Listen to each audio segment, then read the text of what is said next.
You're watching WKYT Campaign 2024 election coverage. And we break in now with our WKYT Campaign 2024 coverage and the latest. The polls closed about a half an hour ago in the western part of the state, and the results are now coming in. We'll start with the presidential race, this one getting the biggest focus nationwide, and Kentucky is one of the first results to show up in the country and one of the first states that has been called now for former President Donald Trump, at this point getting 70% of the vote. And tonight, as we follow the races, we are joined in studio by Dr. Ann Sismar, professor at Eastern Kentucky University. She's here to help us break down some of the results. Not surprising with Donald Trump tonight here in Kentucky as he carried the state both in 2016 and 2020. This looks like the result that we were expecting here in the state, and they were able to call it very quickly after the polls closed.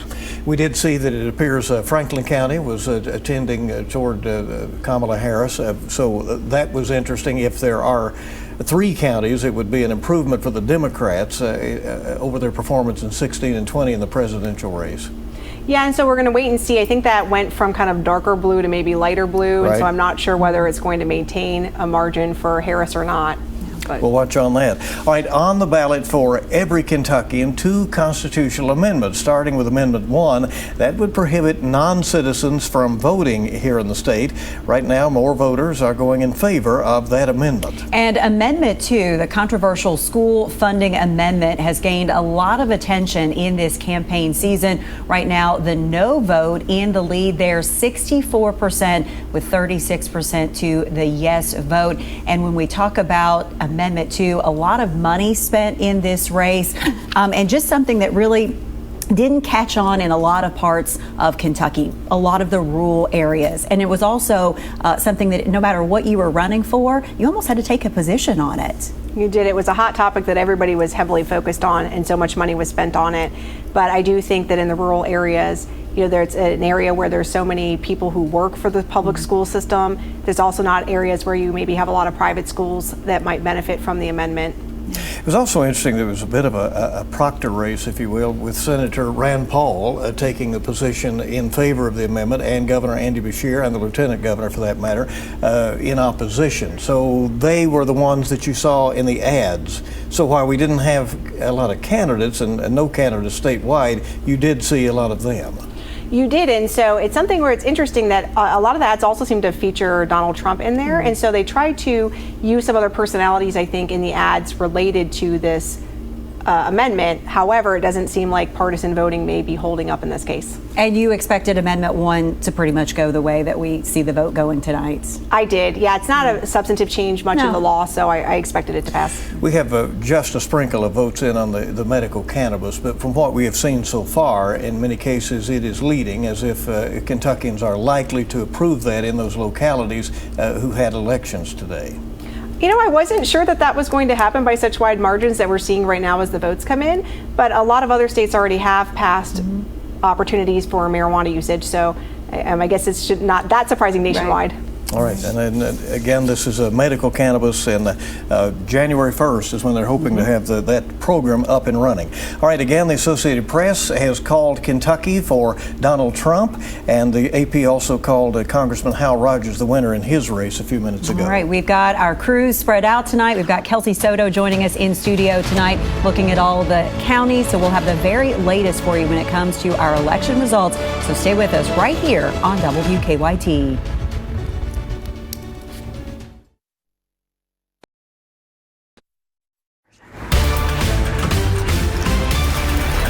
Right now, it's been almost half an hour since the polls closed in Ohio, and we're keeping a close eye on results. A tight race the entire country is watching right now is Ohio's U.S. Senate seat. So let's get to the latest results. Democratic incumbent Senator Sherrod Brown right now is trailing, and Republican businessman Bernie Moreno is leading by around 9 points. That's only with 5% of the votes counted, so clearly still very early in the night. All right, let's get to 10 TV's Kevin Landers now. He joins us live from Westlake. And that's where Bernie Moreno's watch party is happening up near the Cleveland area. Kevin.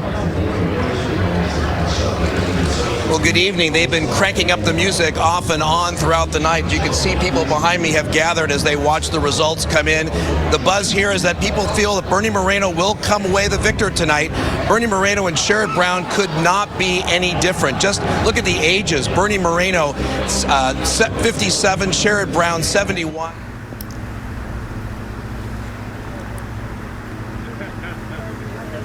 Versus the career politician. Sherrod Brown has not lost since he was elected in 2007. Bernie Moreno trying to tell voters he is the outsider with fresh ideas for the Republican Party. We'll continue to watch this as the returns come in throughout the night. Reporting live in Westlake, back to you. All right, thank you very much, Kevin Landers. 10 TV also has a crew at Senator Sherrod Brown's watch party that's happening in downtown Columbus right now. We're going to bring you a live update from there a little later tonight. Also tonight, there's another statewide issue that we are watching very closely. This is issue 1, and right now you can see, given what has come in so far, again, early in the night, around 43% of voters have said yes to issue 1, 57% have said no. But again, only 7% of the votes counted as of now, with the polls just closing barely 30 minutes ago. But if approved, issue 1, this amendment would replace the current Ohio Redistricting Commission and change how Ohio creates political maps. Supporters say this will end gerrymandering, but opponents say it would actually make it worse. And we're also keeping an eye on the COTA sales tax levy. Right now, the county hasn't released we have some early vote numbers, you know, if approved, that this would increase the sales tax in Franklin County by 0.5% and generate $8 billion of revenue for COTA in 25 years. Right now, yes votes at 59%, no at 41%. We're going to take a break now and return you to programming.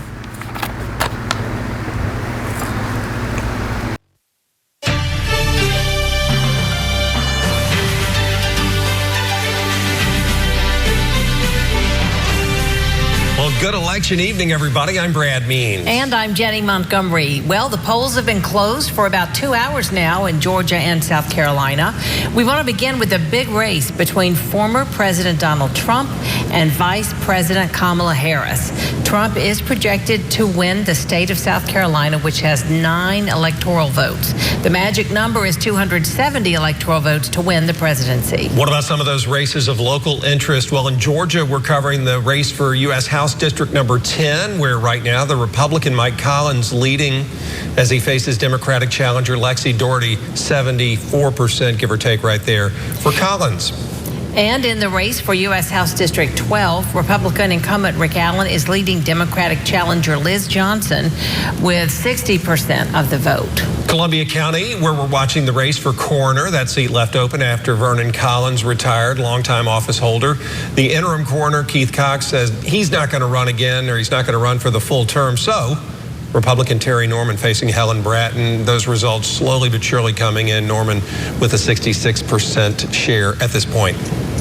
Right now, about 67% of Columbia County voters have voted yes to extend the education special purpose local option sales tax. That penny tax helps pay for many projects in the school district's 10-year building program. It's been in place for more than 25 years, and if approved, it would be extended until 2036. And we remind you that we'll have all the results from the races in Georgia, South Carolina, and the nation on our website, WJBF.com, as well as our social media sites. And of course, we'll wrap it all up for you as far as what we have for News Channel 6 at 11. We appreciate you joining us. Good night.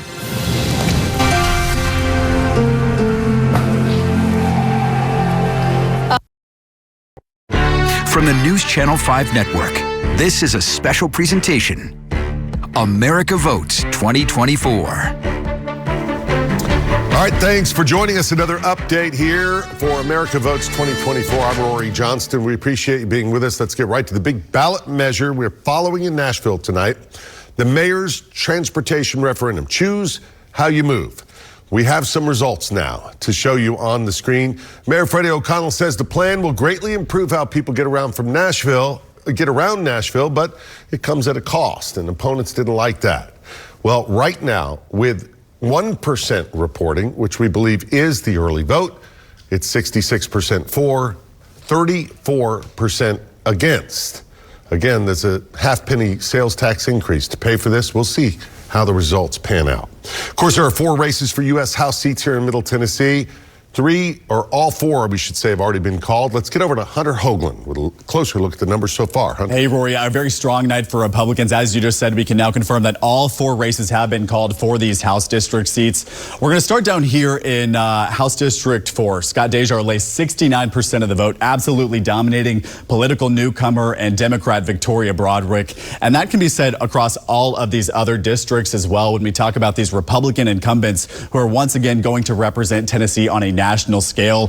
When we look at Mark Green, right, 60% of the vote. This was a guy who wasn't going to run for re-election. Heard from Donald Trump, who said, I want you to stay in the race. Stayed in the race, doing very well, beating former Nashville Mayor Megan Barry.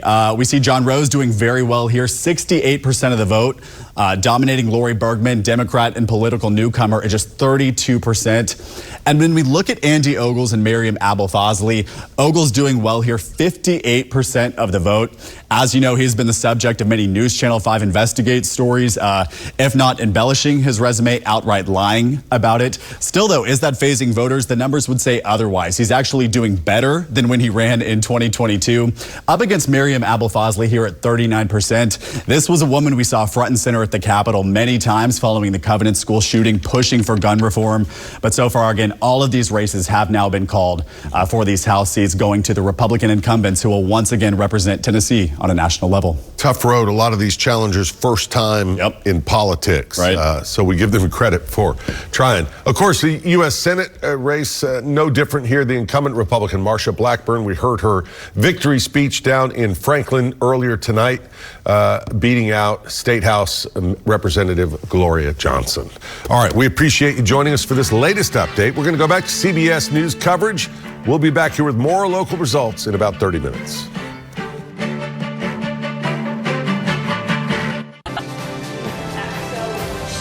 We want to welcome all of you in. Thanks for choosing us on this election night. I'm Katie Rammel. And I'm Javier Soto. Months of campaigning across the country comes down to tonight as millions of Arizonans are already voting today, deciding who will win this historic race for president. That's right. And we're kicking off our team coverage right now. ABC 15 investigator Nicole Grigg is live at the Maricopa County Tabulation and Election Center. First of all, Nicole, we're glad to see you're safe. We want to know if there's anything more on the bomb threat that has been placed there tonight. Yeah, Katie, that is some breaking news that we have been following about a block away from where I'm standing, which inside here is where ballots are being counted. There is a bomb threat that the Maricopa County Sheriff's Office is investigating.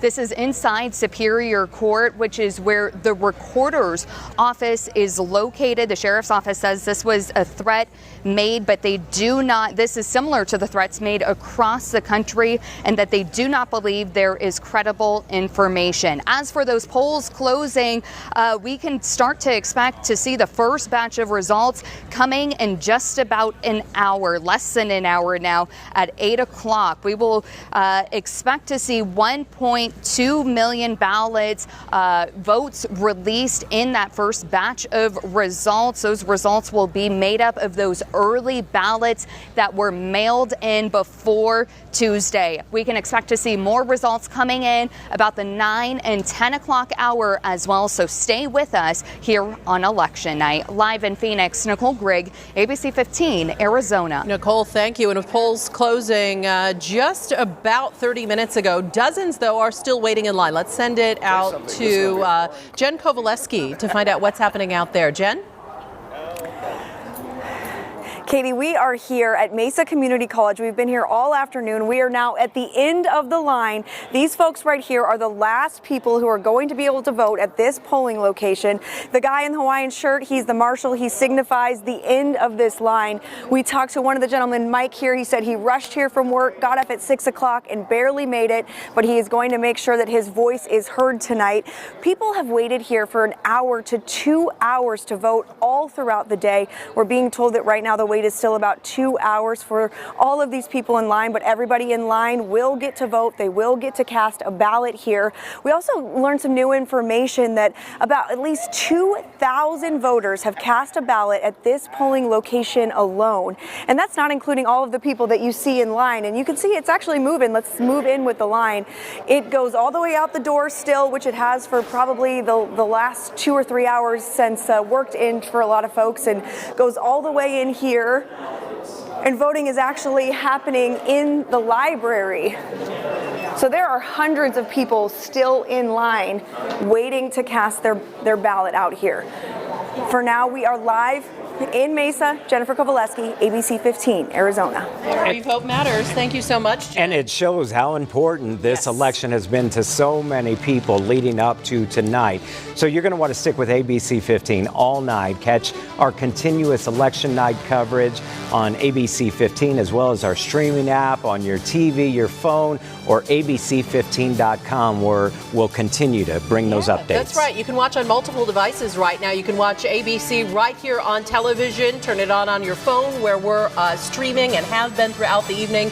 You'll see more of the local results on our programming and some of the national results here with David Muir and the crew at ABC News. You are looking at a live picture as they are counting all those ballots for us. Stay with us throughout the night.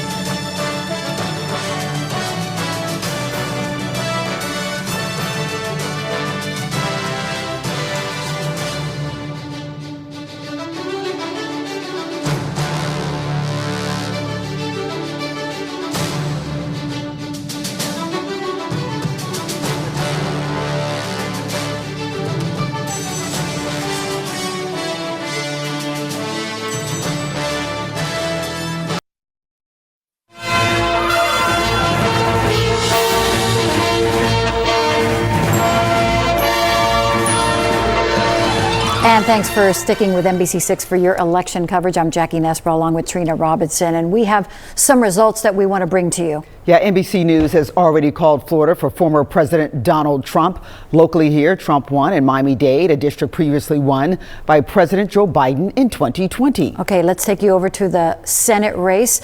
Incumbent Republican Senator Rick Scott has won his re-election bid 56% to 43% to Debbie Mucarsel-Powell.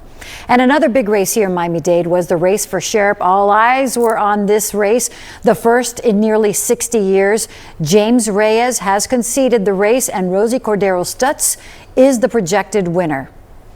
And the red sweep, the so-called red sweep, continued in Miami-Dade with Alina Garcia winning supervisor of elections against Juan Carlos J.C. Planas, winning that one big, 56% to 44%. Yes, Miami-Dade supervisor of elections once again. Let's look at Amendment 3, one of the most controversial amendments here in the state of Florida, asking whether or not to legalize recreational marijuana. The amendment needed 60% to pass, and it did not meet that requirement, ending with just over 50% of the vote. Yeah, Jackie, and another controversial amendment on the ballot was Amendment 4. That would have created a constitutional right to an abortion. It also needed 60% to pass. It only received 57%, so the voters rejected the abortion amendment. Yeah, those two amendments were some of the most controversial and some of the most big money spenders in terms of campaigns for both sides. Once again, Amendment 3 and 4 did not pass. Now let's look at Amendment 1, which asked voters if they wanted to make school board races partisan. Well, that did not pass. In this case, Amendment 1 needed to reach 60%, and it did not pass. Amendment 2, the right to fish and hunt, did pass with a 67% threshold. Okay, let's finally take you to Amendment 5, which would adjust home property tax exemption for inflation. Well, once again, this was a resounding yes with 66% of the vote. So the annual inflation adjustment passed, and that was Amendment 5 with 66%. And with so many people feeling inflation, you can understand. And let's look at the winners in Florida's congressional races right now. Jackie.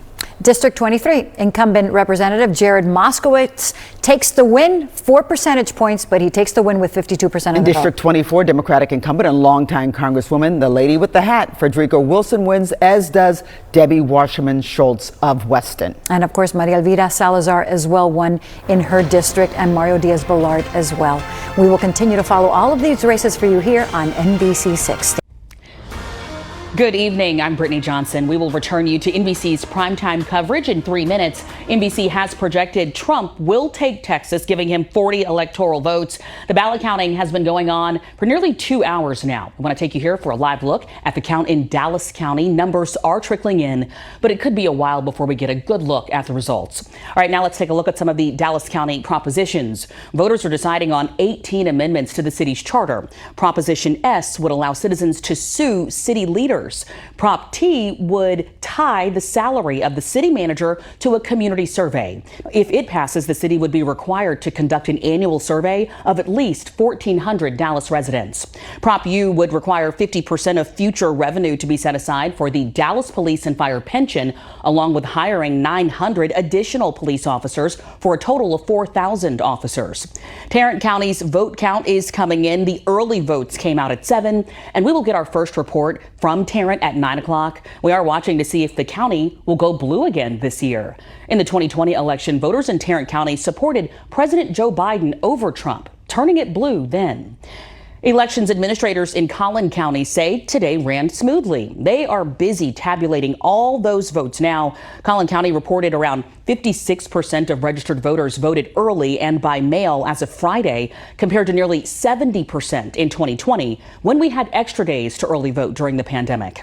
Now, for this election, Denton County reported around 57% of registered voters voted by the end of the last day of early voting. That's compared to nearly 68% in 2020. And the vote count is underway there as well. Right now, for a quick look at a handful of important races. The U.S. House race to fill District 12 seat has a projected winner here. Fort Worth Republican Craig Goldman appears to have edged out Democrat Trey Hunt. Incumbent Democratic Representative Jasmine Crockett is projected to keep her seat in District 30 in Dallas. She was challenged by Jamar Jefferson, a Libertarian. In District 33, incumbent Democratic Representative Mark Vesey was challenged by Patrick Gillespie, and right now, Vesey is being projected as the winner.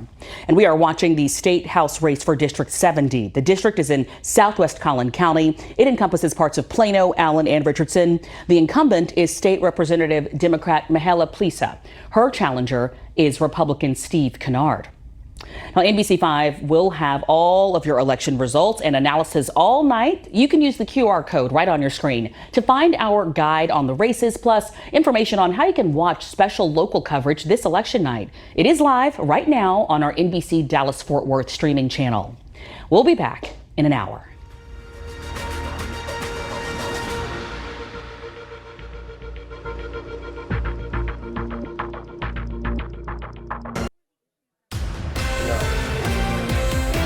Good evening, everyone. America Votes 2024. The polls have now been closed for about 50 minutes here in Wisconsin, but as long as voters were in line by 8 p.m., they are allowed to vote. Meantime, at Milwaukee Central Count, they're in for a long night because they had to recount more than 30,000 absentee ballots. And our Jenna Ray has been following that situation for the past several hours and joins us live from Central Count now with an update. It sounds as if, Jenna, the workers got through those 31,000 ballots.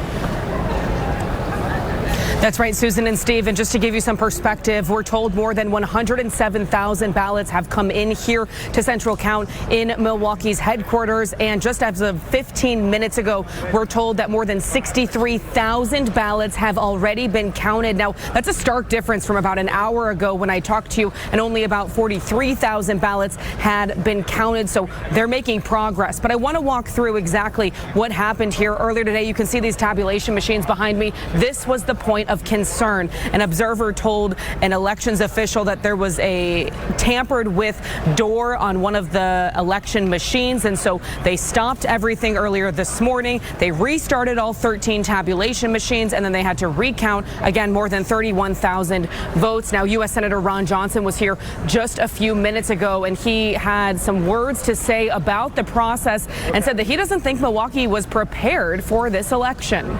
Because I think that concern is those machines, something happened. I mean, I want to know how those, how that door can open up.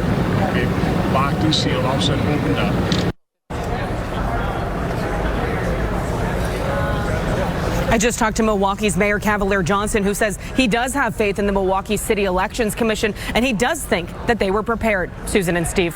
All right, Jenna Ray reporting live for us. Thanks, Jenna. All right, let's get to the numbers as we have them coming in fast and furious. All right, Chief Political Reporter Charles Benson, what do you got? So about 1/4 of the vote in right now. Kamala Harris holding a slight lead. I want to show you some trends that are going on right now. Dane County, obviously a big county for Democrats, but look how Harris is trending compared to 4 years ago. She's slightly underperforming. Let's go to Ozaukee County, which will be a red county. Look at where Trump was 4 years ago. He was at 55%. He's now trending just slightly below that. If these trends hold up, they're going to be interesting to watch to see how close Wisconsin will be when all the votes are counted. All right, Charles, thank you. Gains and losses, but just where do they happen? All right, we have local coverage coming up throughout the night, both on air and online. And tonight at 10, we'll have the latest local results and check-ins from our reporters around Southeast Wisconsin and communities where you live. Thanks for joining us.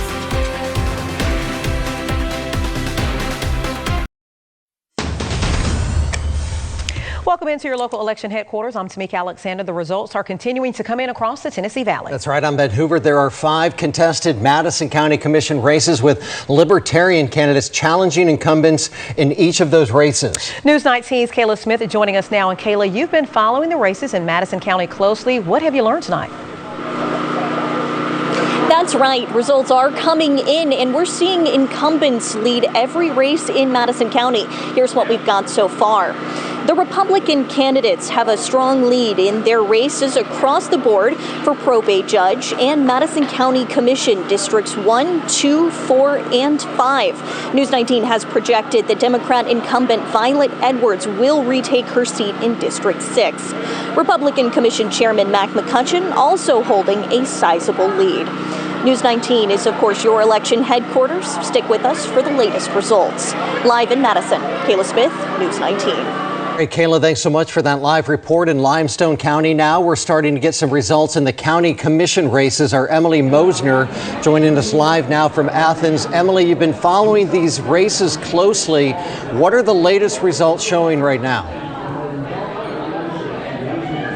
Good evening. Well, right now these results are still unofficial. However, the majority of precincts are reporting, and it's looking like Johnny Turner will be the next Limestone County District 2 commissioner. Now, he's brought in about 60% of the vote over his challenger, Roger Williams. Now, the race for District 4 Limestone County Commission is looking a little bit tighter. However, at this time, LaDon Townsend is ahead of his challenger, Don Craig. Townsend is the incumbent in this race, and it appears he will keep his seat. Now, here at Johnny Turner's watch party, there's a lot of excitement. Of course, people are happy with the results that we've seen so far tonight. I did get to speak to Turner, and you'll hear more from him coming up on News 19 at 9. For now, live in Athens, Emily Moser, News 19. All right, Emily, thanks so much. You're taking a look at the current numbers for Alabama in the presidential race. Donald Trump, the race has already been called for with nearly 70% of the vote. He takes the state. Kamala Harris coming in with just under 30% of the vote, and the Green Party, Jill Stein, with 1% of the vote. Robert F. Kennedy Jr. still on the ballot.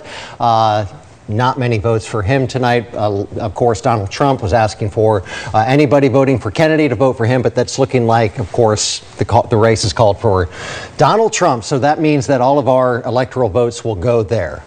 Tennessee results now in the presidential race. Donald Trump, the race has already been called for him in the volunteer state, 65% of the vote to Kamala Harris's 33%.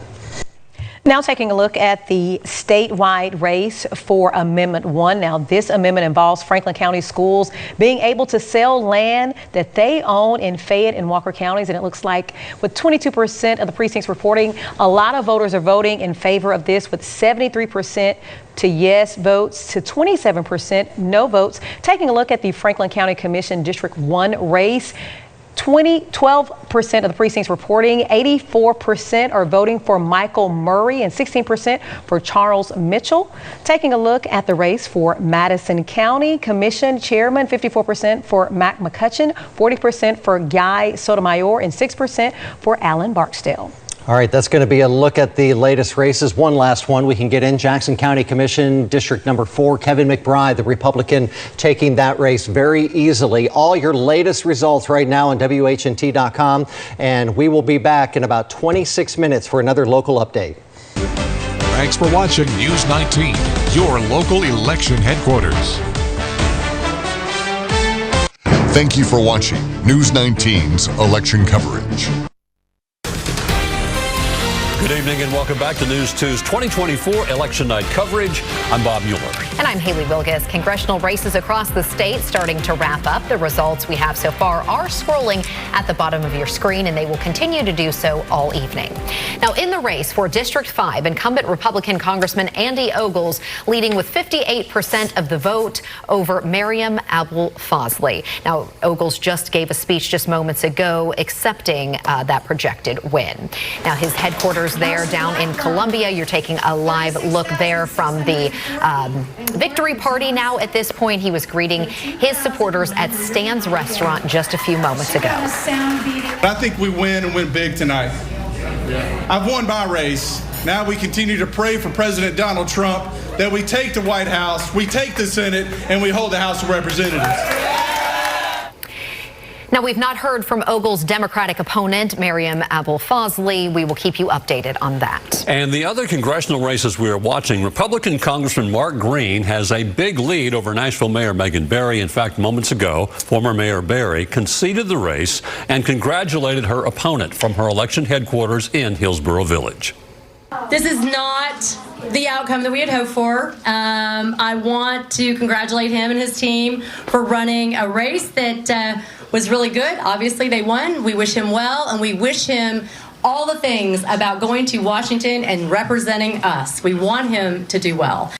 We are waiting to hear from Representative Mark Green, who has served the 7th Congressional District since 2019. Now, in the race for State House District 60 between Shondell Brooks and Chad Bobo, as you see here, the results so far, 55% of the vote at Shondell Brooks leading that race, over 45% for Chad Bobo. Brooks launched her campaign with a focus on gun control after her son was killed in the 2018 Antioch Waffle House shooting. And Nashville Mayor Freddie O'Connell's primary goal for his term as mayor, he has a big lead. The mayor celebrated early voting numbers earlier this evening. The Choose How You Move plan will bring sidewalk improvements, new transit centers, and upgraded bike lanes to the city. It has won passage here in Davidson County. News 2 is your local election headquarters. Stick with us all night as the votes come in. With coverage you can count on, this is WNEM TV 5 News. Continuing our election coverage tonight, results are trickling in across mid-Michigan. But before today, the Secretary of State reports more than 45% of Michigan voters had already cast their ballot. And now we're starting to learn how many of the remaining eligible voters showed up to vote on Election Day itself. Raven Blue joins us in the studio with a first look at which precincts are reporting so far. Raven. Yeah, so right now it's still a little close. Not a lot of the votes have been tabulated yet. We're looking at an estimated 21% total of the votes being counted. And right now for the presidency between Vice President Kamala Harris and former President Donald Trump, it's a very tight race with it changed again. We have Vice President Harris at 49.4% and former President Trump at 48.8% with Oakland County coming in. Vice President Harris is leading in Oakland County and then moving down to Washtenaw County, she's leading there too. But if you move up a little bit further north in Lapeer County, former President Trump is leading with 64.3% of the vote. Now, if you move over to the Senate race, looking at the totals there, Alyssa Slotkin is currently leading with 49.7% of the votes for the Senate race. Mike Rogers is behind by about a little over 26,000 votes. Now let's move over to the District 8 congressional race. Paul Young is currently leading, but again, the race is very, very close. We only have Midland and Genesee County coming in with their votes right now. But stay with us here, and we will have more results for you at 11 o'clock later on. Thank you. All right, thank you, Raven. Longtime Democratic Senator Debbie Stabenow stepping down, meaning Democrat Alyssa Slotkin and Republican Mike Rogers, as you just heard, are facing off to win her seat. This race is crucial for Democrats who currently hold the majority. And Congressman Dan Kildee also stepping down, opening his spot in Michigan's 8th congressional district. Democrat Kristen McDonald-Rivet and Republican Paul Young have their eyes on his position. Kildee has endorsed McDonald-Rivet. Voters across mid-Michigan are weighing various proposals. We have the very latest for you tonight at 11. Keep it tuned to our TV5 mobile app as well as WNEM.com.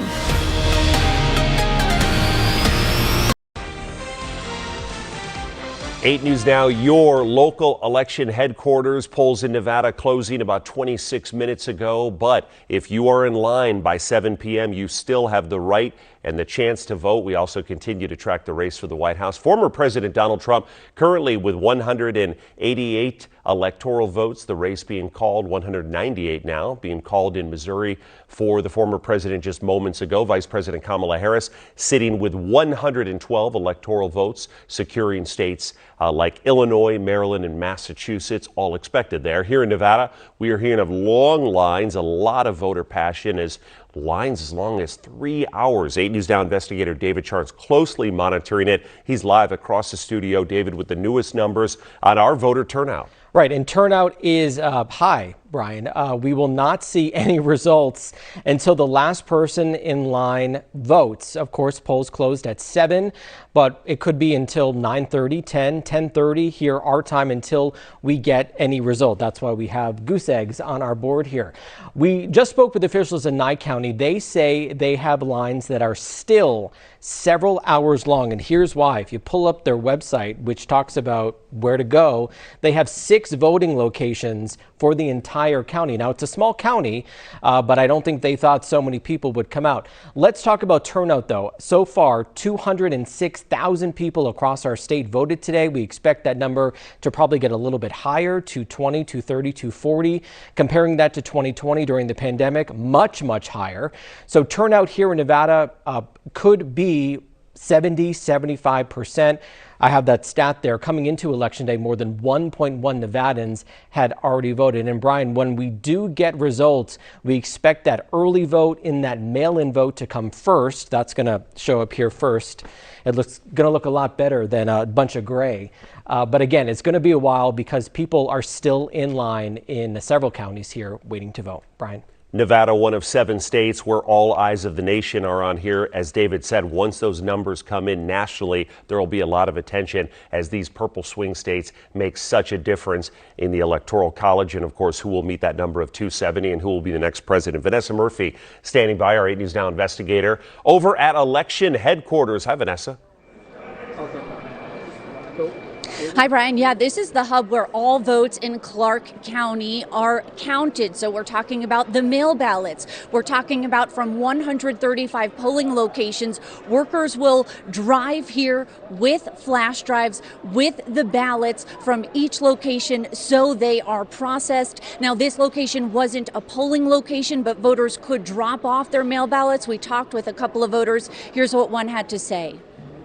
Well, we're excited. There's a lot of people that are bitter and fighting amongst each other in our community, but we hope that we can get the right people in and we can learn to get along with each other with this upcoming election. So it was nice to talk with a voter who seemed so positive, right? But again, here at election headquarters, everyone is waiting for these flash drives, for these ballots to show up from Clark County. And keep in mind, a lot of us think Clark County, we think North Las Vegas, Henderson, Las Vegas. But keep in mind, there's also Indian Springs, there's Mesquite. So they will have some way to travel. Again, this is the headquarters. We'll keep you posted. Reporting live in North Las Vegas, Vanessa Murphy, 8 News Now. Vanessa, nice to talk to that positive voter. Again, polls closed about a half hour ago. If you're in line, you're going to get the chance to vote. Strong early voting here in Nevada. A lot to cover ahead over the next couple of hours. See you soon. Back to CBS Network News. This is WAFF 48 News, Decision 2024 election coverage, sponsored by Deep South Construction Pros. Welcome back, everyone. We're keeping tabs on several races around Alabama right now. And before we take a look at the latest local results, let's check in on the race for the White House. So at this hour, according to the Associated Press, former President Donald Trump has secured 210 electoral votes, while Vice President Kamala Harris has 112 electoral votes. 270 is the number needed to win, but ballots are still being tallied in multiple battleground states like Georgia, Pennsylvania, and Michigan. From the top of the ticket to the local races, Limestone County, where 2 county commission seats are up for grabs, starting with District 2, which does not have an incumbent running. Danny Barksdale decided not to run, so a new face will take that seat. Republican Johnny Turner is taking on Democrat Roger Williams. Both men made growth planning central to their campaigns. No results as of yet. And then there's District 4 with incumbent LaDawn Townsend running as an independent against political newcomer Republican Dawn Craig. So Townsend wants another 4-year term, while Craig believes she has a shot at unseating him. Now, if you live in Jackson, Lauderdale, Franklin, or Marshall counties, you also voted on local amendments. Now, not all of these races have come in so far, but we are starting to see some early results. First off, in Marshall County, voters are deciding whether to allow unincorporated parts of the county to sell alcohol, which would make the entire county wet. Right now, cities in Marshall County are wet, like the town of Grant, but the areas outside these incorporated areas are dry. As you can see, thousands of voters are in favor of this amendment to turn Marshall County from moist to wet. Then Lauderdale County voters were given the choice on an amendment that will allow seniors to become exempt from future property tax rate hikes, effectively grandfathering them into their current rates. We're still waiting on the outcome for that one. And Jackson County voters weighed in on whether to allow able to exercise full legal control over its more than 200 acres of excess land. School system already owns the land, just can't sell it. Amendment 1 passed, meaning the school system will be able to sell the land for the district's benefit. This was placed on the ballots across the state because the land in question was scattered across Alabama. Now to the race surrounding Alabama's newest congressional district. Votes are still being counted to decide the representative for the state's congressional District 2 position. Democrat Shamari Figures and Republican Caroline Dobson are both looking to secure the seat. District 2 was created last year after the Supreme Court ruled the map was unconstitutional. At last check, Dobson was leading the race with nearly 54% of the vote. More results coming up tonight at 10.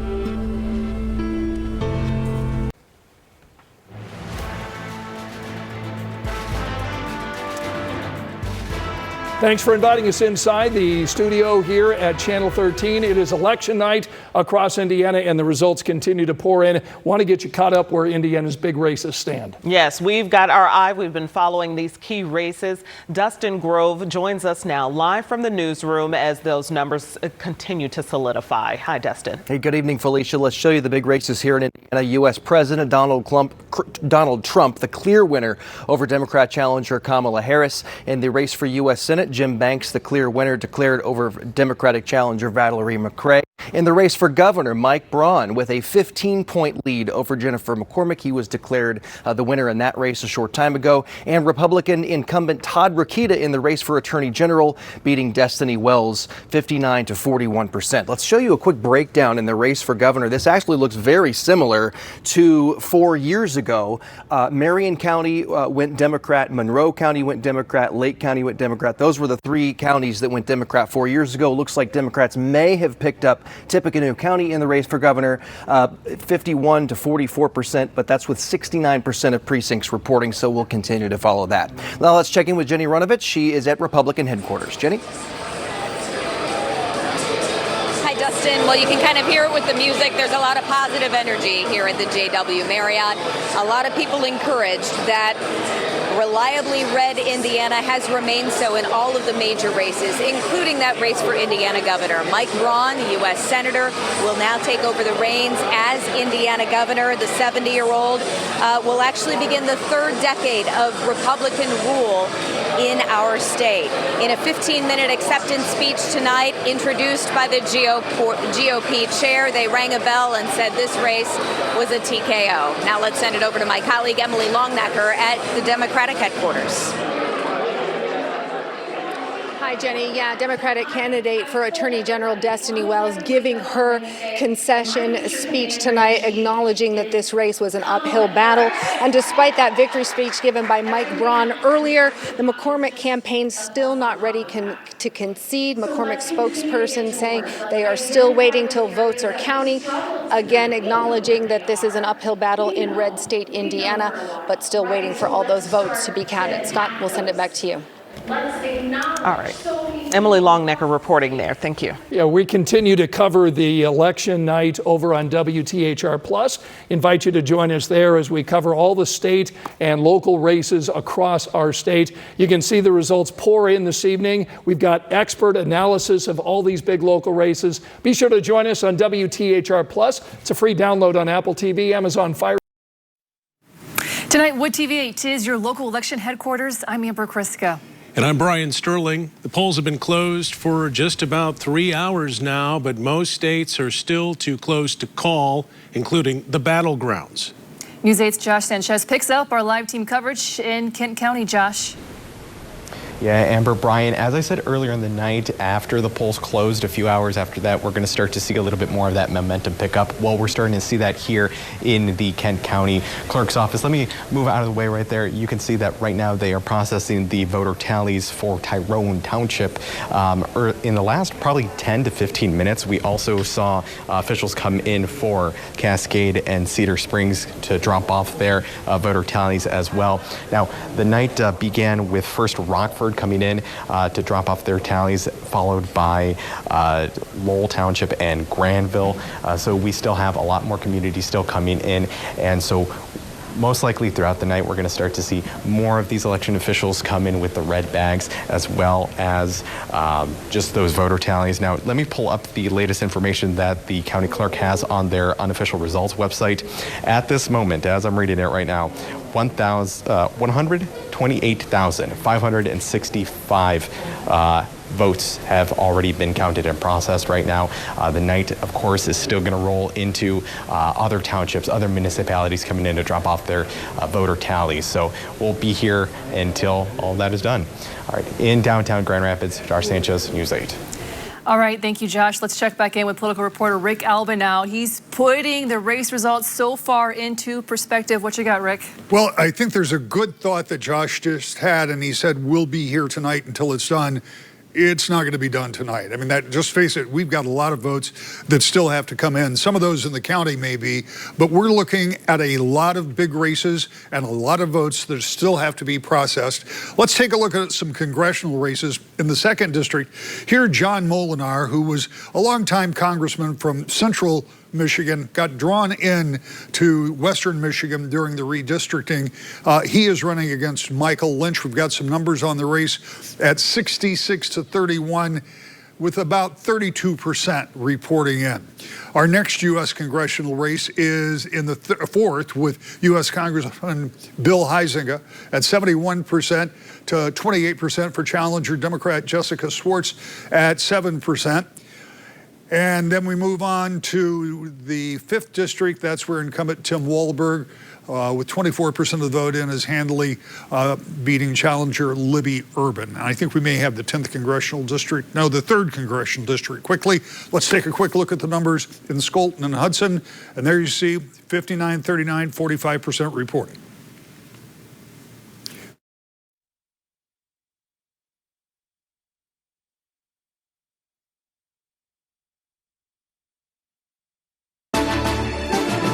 You're watching special coverage of NBC 10 News, Decision 2024. Thank you for joining us this election night. I'm Jacqueline London. And I'm Fred Shropshire. We are in the 10 o'clock twilight of the hour tonight. The battleground states are still too close to call in this presidential race. Kamala Harris and Donald Trump both focused in on Pennsylvania the last few weeks with $300 million in ads. Here are the latest poll numbers in the Keystone State. Donald Trump with 51% to Kamala Harris's 48%. That's with 61% of the votes in. Let's check out some of the local counties in the state to compare. Here is how the presidential ballot looks like in Bucks County. You have 34% of the precincts reporting, 54% going to Kamala Harris, 46% going to Donald Trump. And compare that to Philadelphia, where Kamala Harris dominates. There are 165,000 more registered Democrats in Philadelphia than Republicans. NBC News projecting Democrat Lisa Blunt Rochester as the winner of the U.S. Senate race in Delaware. She will become the first black woman to represent the state in the U.S. Senate. Here's Rochester on stage a short time ago. Tonight's victory is because of you, and so too will our victories in the Senate be. These victories will be a result of the work we do together. Also in Delaware, breaking barriers. NBC News projects State Senator Sarah McBride the winner in the race for Congress. The Democrat becomes the first openly transgender person elected to Congress. Voters in South Jersey still in line waiting to cast their vote. People have waited several hours in line and were in line before the polls closed, so their vote will count. NBC 10's Siobhan McGurl has been covering polling locations in Burlington County. NBC News has not projected a winner yet in the Garden State. And staying in New Jersey, Andy Kim has come out and declared victory in the race for Senate against Andy Basha. Here's a look at the numbers. There you can see Andy Kim with 53% to Curtis Basha's 45%. Just minutes ago, NBC News has projected Kim the winner. And here's a look at the highly contested race for Senate in Pennsylvania. Incumbent Bob Casey trying to stay in Washington for another term. He is facing Dave McCormick, and you see there 49% for Dave McCormick, 48% for Bob Casey, 65% of the precincts reporting. And we have a team of reporters spread out all across Pennsylvania, Delaware, and New Jersey. Stick around for NBC 10 News at 11. Then at 11:35, we will continue on our NBC Philadelphia streaming channels until midnight. I'm Jacqueline London. And I'm Fred Shropshire. We'll see you back here in a few minutes as Kamala Harris and Donald Trump race for the magic number of 270 electoral votes.